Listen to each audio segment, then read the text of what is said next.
92.9, tu nueva número 1.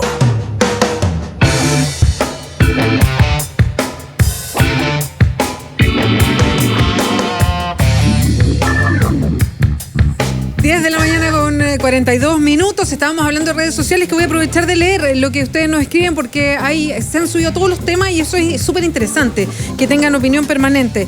Ideológicamente falso, y estoy leyendo desde los más temprano, por eso es que va la evolución de los temas.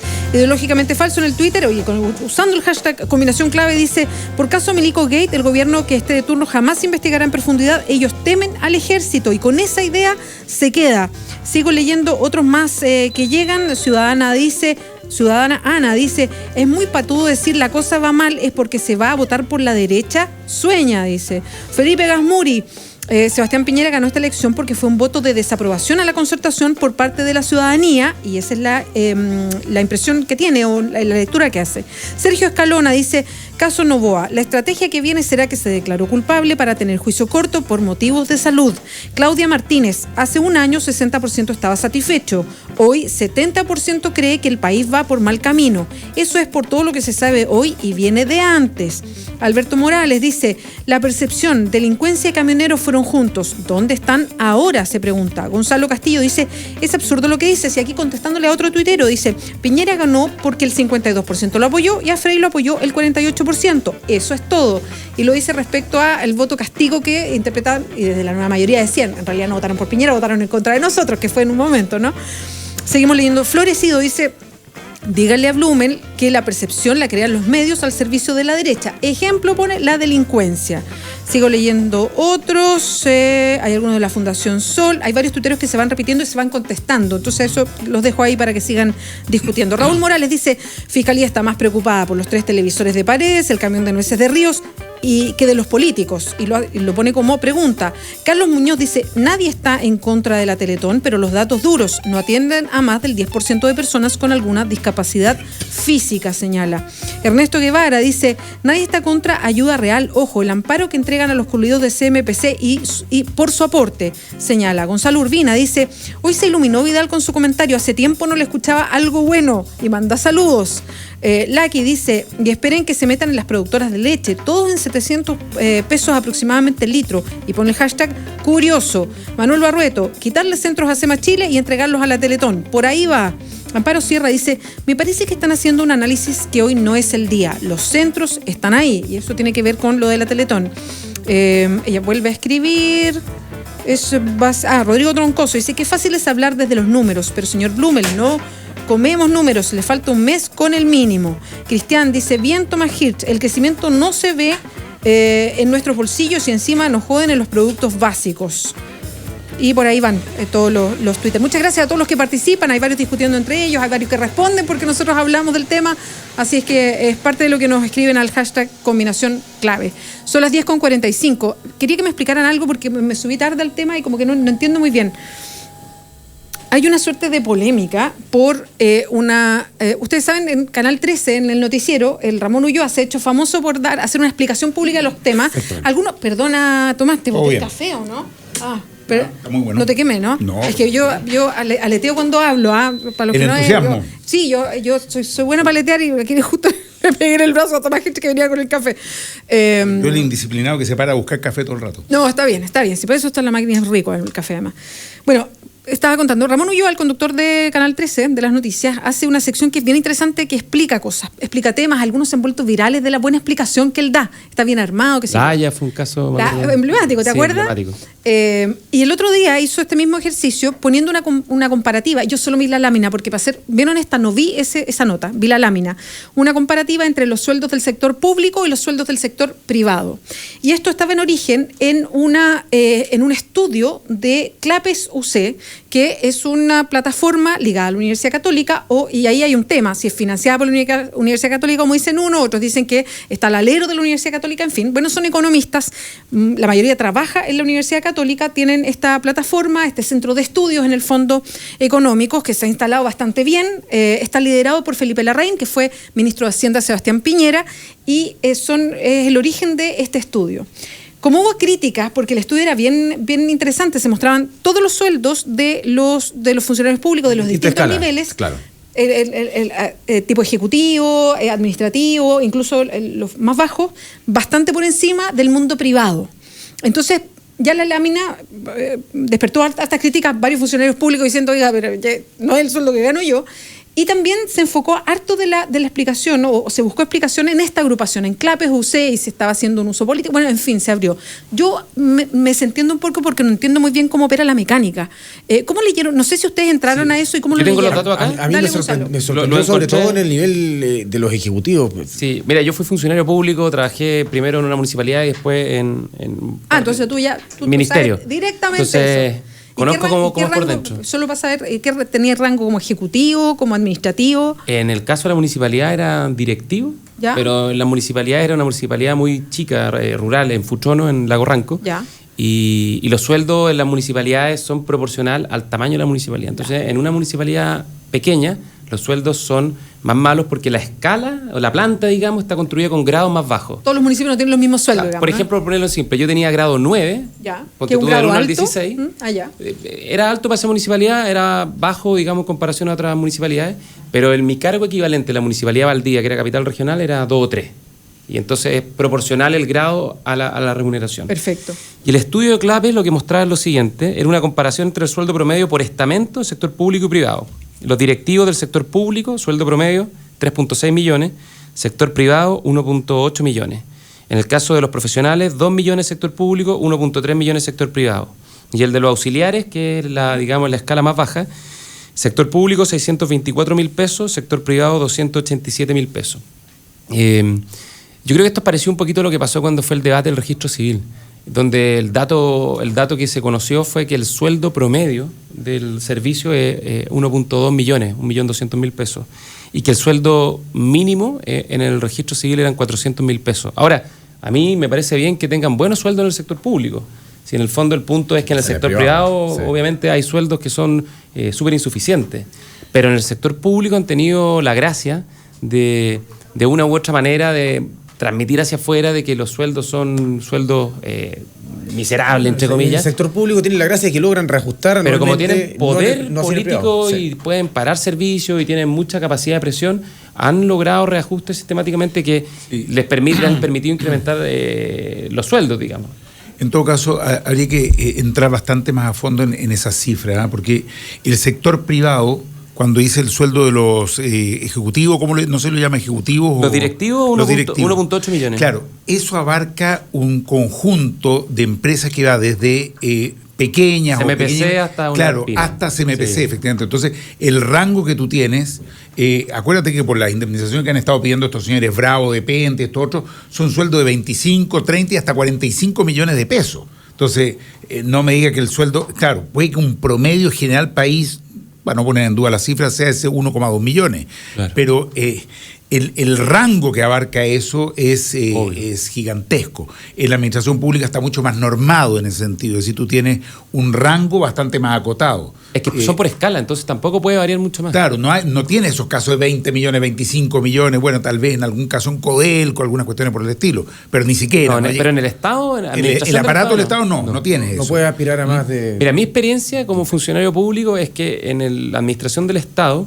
cuando uno compara con el sector privado en general, las escalas más bajas, digamos auxiliares o administrativos, tienen sueldos que en promedio son bastante más altos que el sector privado, o sea, 400, 500, 600 mil pesos, donde en el sector privado generalmente es sueldo mínimo o poco más, digamos, 200, 300 mil pesos. Y aquí esto va a sonar lo más impopular del mundo, en el caso de los directivos, por eso a mí también me sorprendió un poquito la cifra, en general da la impresión de que los sueldos tienden a ser más bajas en el sector público, en el caso de los directivos, que en el sector privado, pero eso es porque uno, claro, compara con las empresas más grandes. Entonces, cuando uno saca quizá el promedio nacional de las 800.000 empresas que hay en Chile, de las cuales 750.000 son pymes, entonces obviamente el promedio... Claro, pero estás haciendo trampa, porque el nivel de directivos que tú tienes en la administración pública tienes que compararlo con el nivel de directivos que tienen el mismo nivel de responsabilidad en el sector privado, y ahí te encuentras ya con las grandes empresas o de mediana para arriba, mucho más alto. Que tienen sueldos mucho más altos. Entonces, a igual comparación de responsabilidad, si lo quieres ver de algún modo, tiene sueldos mucho más altos en el sector privado. Eso, el director de FONASA, que está a cargo de la atención de salud de 13, 14 millones de chilenos, tiene una responsabilidad gigante. Bueno, y lo mismo pasa en muchos otros casos. O sea, claro, tienes que compararlo con una responsabilidad similar dentro del sector privado. No puedes decir, bueno, cuánto gana el gerente de producción de una empresa metalmecánica que funciona en alguna comuna de Santiago. No tienes comparación. Pero ese promedio me sospecho que puede estar considerado muy amplio, muy abierto y no te refleja la realidad de cargos equivalentes.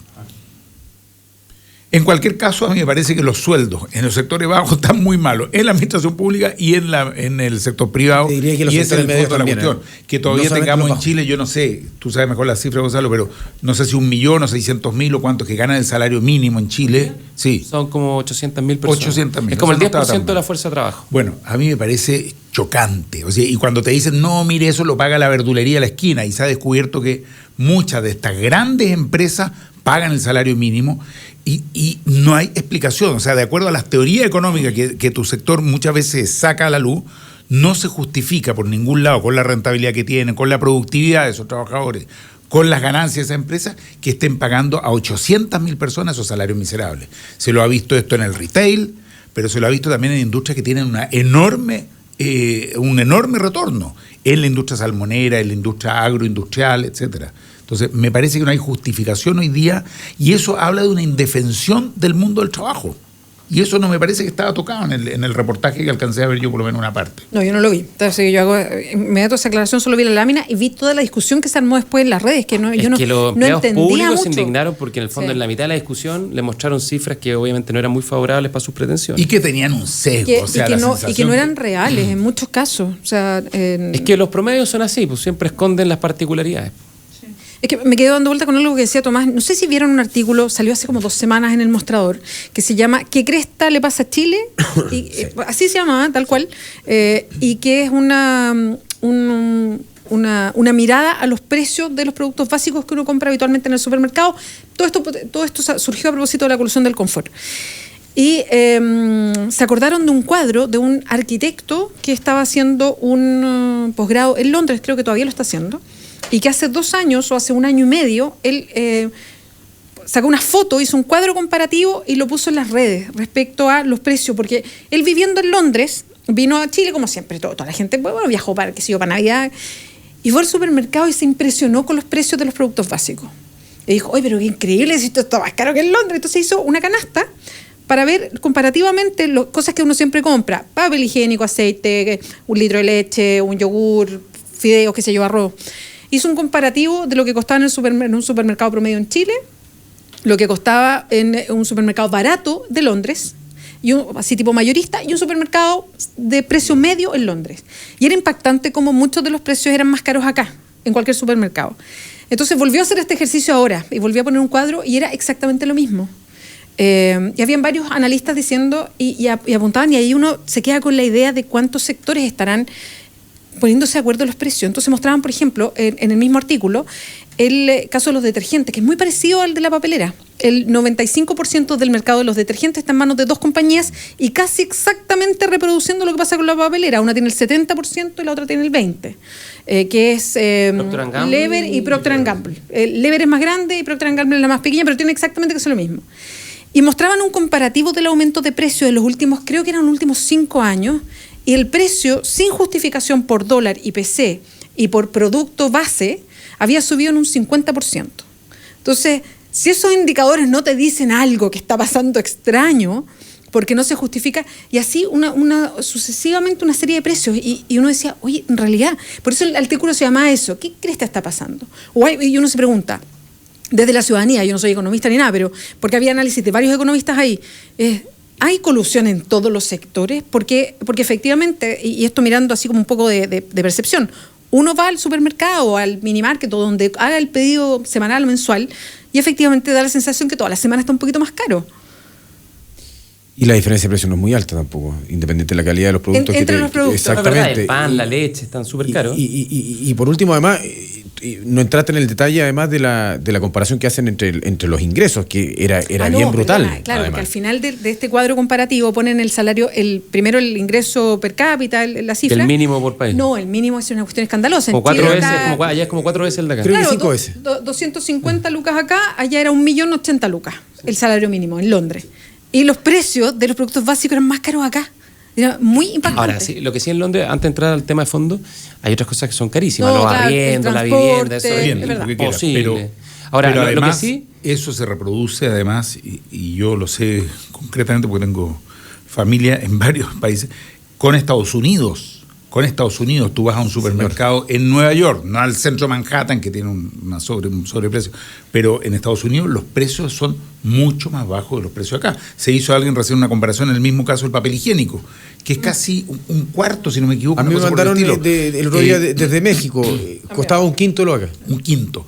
Ya hemos visto el limpiaba caso igual, de los remedios. Mira, a mí no me cabe ninguna duda. Y claro, uno no tiene cómo probarlo y le dicen después que es demagógico, etcétera, que estamos acá, tenemos colusión en muchos otros campos. El de los detergentes yo lo he mencionado desde el comienzo, no me cabe duda que hay colusión. Es evidente lo que tú estás mencionando ahora, cómo el precio ha ido variando, cómo hay una cierta similitud de los precios, cómo hay una repartición del mercado que se ha mantenido en el tiempo, que es otro indicador de colusión, por lo demás, de acuerdo. Pero lo mismo en muchos otros campos. Entonces, tú tienes acá que se han llenado la boca y nos han tenido bombardeado con el cuento de la libre competencia y todo lo demás, con una serie de valores, pero que en la práctica no coinciden en absoluto con lo que ellos mismos están haciendo. ¿Por qué en Chile ha pasado eso? Es muy interesante preguntarse qué características tan particulares tiene Chile. Bueno, aunque suene cuento repetido, es el país donde se instala inicialmente el modelo neoliberal y donde tiene un Estado que está totalmente cautivo, un Estado que fue reducido en el tiempo y que terminó siendo casi incapaz de poder fiscalizar adecuadamente, porque te dicen que las instituciones funcionan, pero mira, te doy un ejemplo, Serna Pesca, 2 funcionarios en toda la 10ª región, 2 funcionarios en la 14ª región, ni una capacidad de fiscalizar adecuadamente. La Dirección del Trabajo en la Araucanía, 3 funcionarios, ¿cómo va a fiscalizar? ¿Cómo va a ver que efectivamente se cumplan las normas? Lo mismo pasa en el área forestal, para poder regular y controlar los subsidios que se entregan y que se cumplen realmente. Lo mismo pasa, bueno, en cantidad de instituciones. ¿Cómo se llama la que está en la agricultura? Lo que pasa, Tomás, es que tomando toda esta discusión, y que me parece interesante, se va a instalar, por ejemplo, vamos a dejar que todo esto opere así y uno se quede un poquito como diciendo, yo como civil no tengo nada, o como ciudadana, digamos, no tengo nada ahí, como pataleo, qué sé yo. Pero ahora que vienen elecciones, primero van a ser las de alcalde, después van a ser las presidenciales, que yo creo que van a tener un giro respecto a en qué cosas te vas a meter o vas a exigirle al que esté... Bueno, se va a instalar un tema de... El Estado va a entrar a, y voy a poner la palabra que espanta a todo el mundo, regular lo que pasa con los mercados. Y claro, yo entiendo que, yo no estoy por la fijación de precio y que el Estado sea no para nada, pero hay otros países que han avanzado entendiendo que hay cosas que son bien... Que propician que no haya competencia. Por ejemplo, que hayan grandes conglomerados que abarquen muchas áreas juntas, o que haya una concentración de mercado como existe aquí con los detergentes. Entonces, ¿será tema para las próximas elecciones? Sí, ¿Cuánto tú entras? ¿Qué vas a hacer? ¿Cómo tomas esto? ¿Cuál es el desafío? Mira, a mi juicio, las próximas elecciones van a estar en el eje de la confianza. En el fondo, en recuperar, yo creo que vamos a haber pasado 4 años que van a ser muy tormentosos, debatidos, conflictivos, con poco optimismo en el ambiente, y yo creo que ese va a ser un eje central. Y dentro de la confianza, a mi juicio, en las 2 instituciones centrales, digamos, de lo que es lo público, por más allá de lo estatal incluso, que es la administración del Estado y sus capacidades, digamos, y el mercado. Y en el caso del mercado, ¿qué es lo que pasa? Que el caso particular de Chile, más allá de esta idea de que un modelo neoliberal extremo, yo creo que Chile es un mercado muy pequeño, además, donde mientras la literatura muestra que mientras más pequeños los mercados hay más posibilidades de colusión, y en particular donde hay más concentración, donde hay industrias con más economías de escala, donde tiende a producirse los incentivos para que esto se genere. La típica frase de Adam Smith, el padre de la economía de mercado, que dice, tú juntáis 2 o 3 empresarios en una sala, cerráis la puerta, cerráis las ventanas, están coludidos a los 5 minutos. Entonces yo creo que en eso hay que hacer un salto importante y que el Estado tiene que tener más capacidad regular y fijar reglas que permitan competencia. A mí me gusta mucho, por ejemplo, este es un caso que conozco más de cerca, que es el mercado de las telecomunicaciones, de la telefonía puntualmente, donde se introdujo a esa industria el año 2011 la portabilidad numérica. Y esa fue una reforma muy importante. ¿Y qué ha pasado desde entonces? 1, que la gente es dueña de su número. 2, que es más libre para elegir compañía. Y 3, que hoy día tenemos 2 nuevas compañías súper agresivas peleando en el mercado con planes y ofertas súper buenas, que es Virgin, y bueno, les quiero pasar publicidad, digamos, pero en el fondo mostrar que si tú haces reforma, que si introduces competencia, si tú eliminas los privilegios, el mercado puede operar y generar un mecanismo virtuoso para introducir competencia, bajar los precios y favorecer a los consumidores.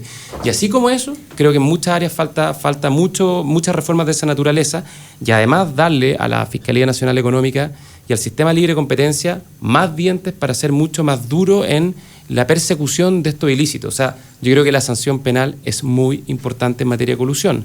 Y yo creo que la delación compensada es una herramienta que tiene que ser perfeccionada.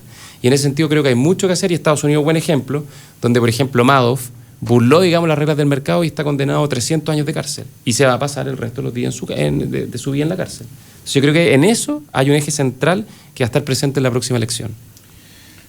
Mira, yo creo que ha estado presente en elecciones anteriores. Lo que pasa es que a los sectores que hemos planteado una alternativa, sí, claro. Se los ha visto siempre como marginales o ¿y qué propuesta tienen? Creo que han habido propuestas. Lo que pasa es que también aquí hay una responsabilidad de la ciudadanía. Si no podemos culpar solamente a quienes están dentro de las dos coaliciones.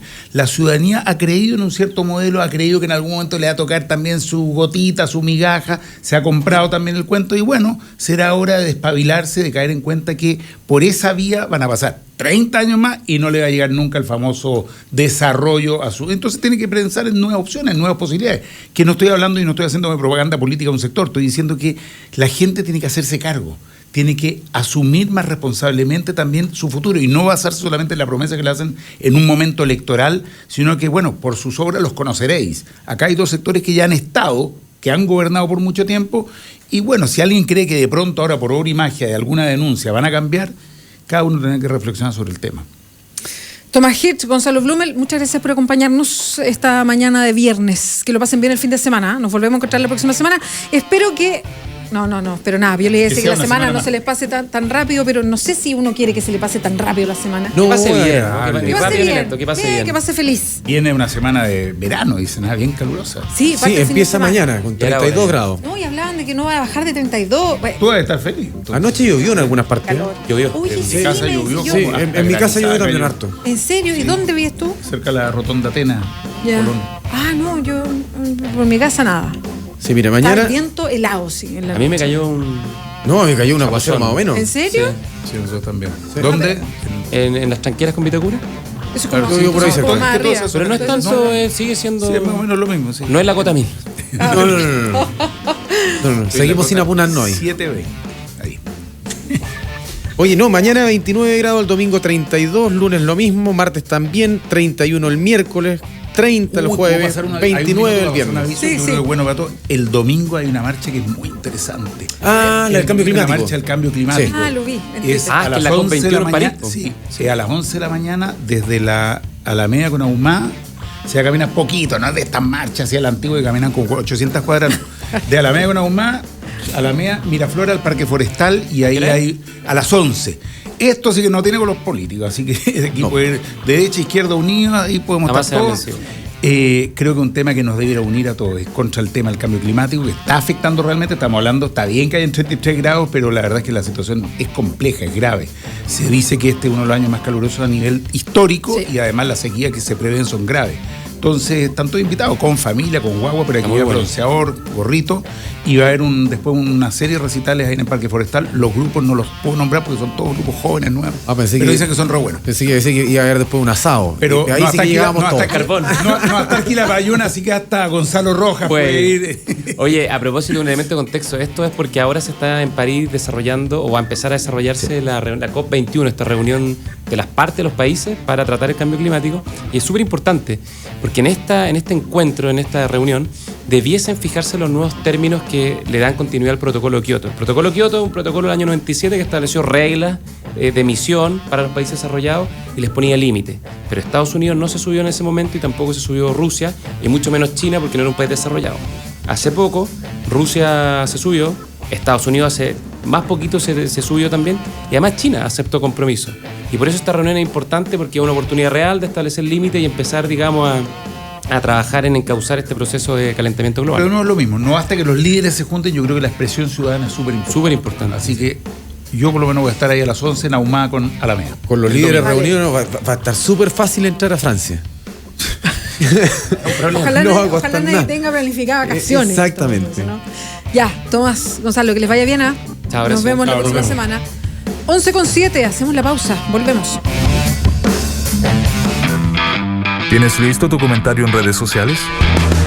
Ya regresa Combinación Clave. En la 92.9. Tu opinión nos importa.